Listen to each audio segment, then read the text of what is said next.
Hello दोस्तों, नमस्ते। आज की कहानी है अपना घर। मीना को अपने कानों पर यकीन ही नहीं हो रहा था कि उसकी अपनी माँ भाभी के साथ मिलकर उसके बारे में ऐसी बातें करेगी। ऐसी कौन सी बात मीना ने सुन ली थी।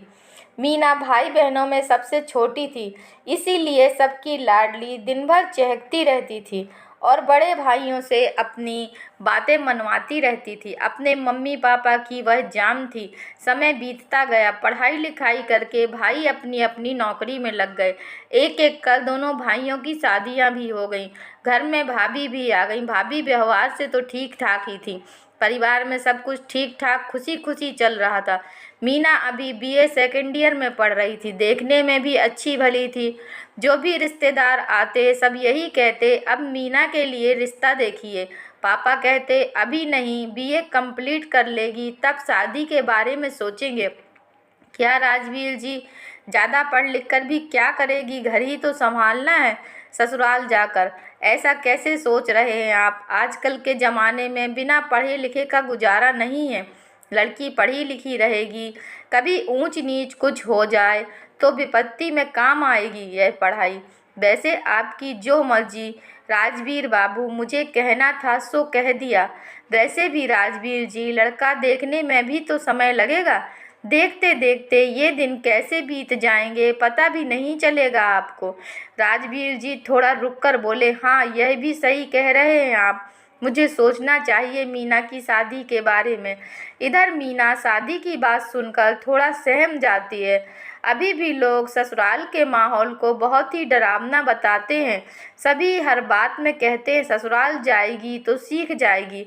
इसीलिए मीना को ससुराल के नाम से डर लगने लगता था।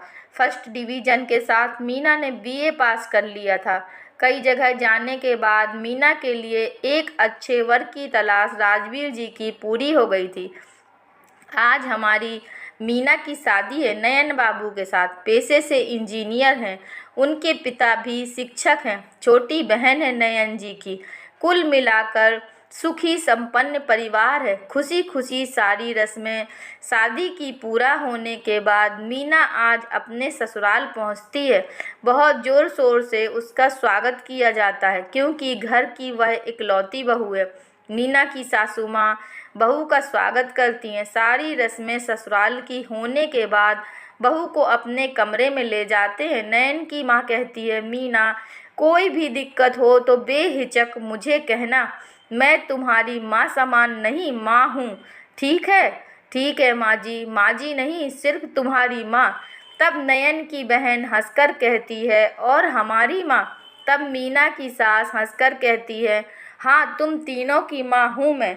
चलो तुम अब मीना को आराम करने दो। मीना को हैरत हो रही थी कि यह सिर्फ मेरी सासू माँ का दिखावा है या फिर सच में नयन जी की माँ ऐसी ही हैं।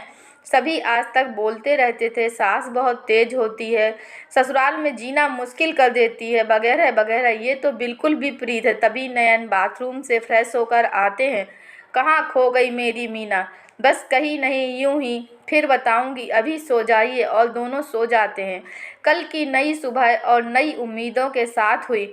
सुबह जब मीना जागी तो उसने देखा कि उसकी सास सारा काम कर चुकी है। मीना को देखकर वह बोली, मीना पहले तुम स्नान करके पूजा कर लो, फिर सभी साथ में बैठकर नाश्ता करेंगे। जी ठीक है। मीना माँ, आपने मुझे जगाया क्यों नहीं? कुछ काम में हाथ बटा देती मैं। अरे बेटा, अभी तुम्हारे हाथों में मेहंदी का रंग है, इसे आराम से रहने दो। ये रंग जितना लंबा चलेगा तुम लोगों का जीवन उतना ही सुखी रहेगा। मैं हूँ ना अभी, और मैं कौन सा कहती हूँ कि तुमको काम नहीं करना है। मेरे बुढ़ापे का सहारा तुम ही तो बनोगी। 2-4 दिन इसी तरह बीत गए। एक दिन मीना ने कहा, मुझे मम्मी के यहाँ जाना है। सासू जी ने कहा, कोई बात नहीं। उन्होंने अपने बेटे से कहा, नयन जाओ मीना को उसकी मम्मी के यहाँ से घुमा लाओ। ठीक है माँ। जब मीना अपनी मम्मी के यहाँ जाती है तो 2 सप्ताह रुक जाती है। यह बात मीना के ससुर जी को अच्छी नहीं लगती। वह कहते हैं, आपने बहू को बेटी का दर्जा देकर सिर पर चढ़ा लिया है। शादी के बाद इतना भी कोई मायके में रहता है क्या? वे कहती हैं, अभी बच्ची है, ना समझ है। जब बाल बच्चे होंगे तो खुद ही जिम्मेदारी का एहसास होगा। थोड़े दिनों में समझदारी आ जाएगी कि ससुराल ही उसका अपना घर है। अभी तो मैं हूँ ना घर देखने के लिए, बच्ची है, जाने दीजिए। धीरे धीरे समय अपनी गति से बीत गया। उसकी शादी को 6 साल हो गए। वह 2 बच्चों की माँ भी बन गई, लेकिन फिर भी उसकी मायके जाने की आदत नहीं छूटी। जब मन होता तब कोई बहाना बनाकर मायके चली जाती, बच्चों को अपनी सास के पास छोड़ जाती और निश्चिंत होकर मायके में रहती। इधर मायके में दोनों भाभियों और उसकी माँ को इसका बार बार आना अच्छा नहीं लगता था। दोनों भाभियों के बीच मीना की वजह से हमेशा अनबन होने लगती थी। इस बार मीना जब मायके आई तो रात में सब ठीक था। सुबह मीना जब बाथरूम की तरफ जाने लगी, उसने सुना कि माँ और दोनों भाभी उसी के बारे में बात कर रहे हैं। वह थोड़ा ध्यान लगाकर सुनने लगी। दोनों भाभी कह रही थीं कि क्या दिक्कत है मीना को अपने ससुराल में। इतनी अच्छी सास, इतना अच्छा परिवार मिला हुआ है, फिर भी जब देखो तब यहाँ आ जाती है।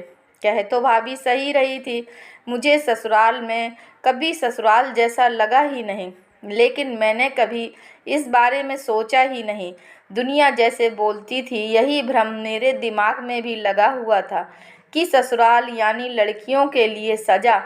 खुद तो आती ही है, पति को भी साथ में लेती आती है। स्वागत में कम खर्च होता है क्या? माँ भी बोल रही थी। हाँ सही बात है, इस वक्त तुम दोनों झगड़ा मत करो, मैं मीना से बात करूँगी। जब मीना ने यह सब सुना तो उसे समझ में आया कि ससुराल ही उसका अपना घर है। तभी वह माँ से लिपटते हुए बोली, माँ, आपने और भाभियों ने मेरी आंखें खोल दी। आज के बाद मैं बिना किसी कार्यक्रम के नहीं आऊँगी। यही मेरा फैसला है और यही सही भी है ना माँ? मीना की आंखों से आंसू जैसे रुकने का नाम ही नहीं ले रहे थे। नम आंखों से ही वह अपने पति नयन के साथ अपने ससुराल लौट जाती है। ससुराल पहुंचकर मीना अपनी सासू जी से लिपटकर फूट फूट कर रोने लगती है और बोली, अब मैं बिना किसी कार्यक्रम के कभी भी घर नहीं जाऊंगी। तुम्हारा असली घर इंतजार कर रहा है। अपने घर को रोशन करो, यही तुम्हारा असली घर है।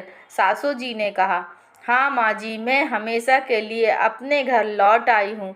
दोस्तों, अगर यह कहानी आपको पसंद आई है तो कृपया लाइक कीजिए, शेयर कीजिए और चैनल पर नए हैं तो कृपया चैनल को सब्सक्राइब कीजिए। धन्यवाद।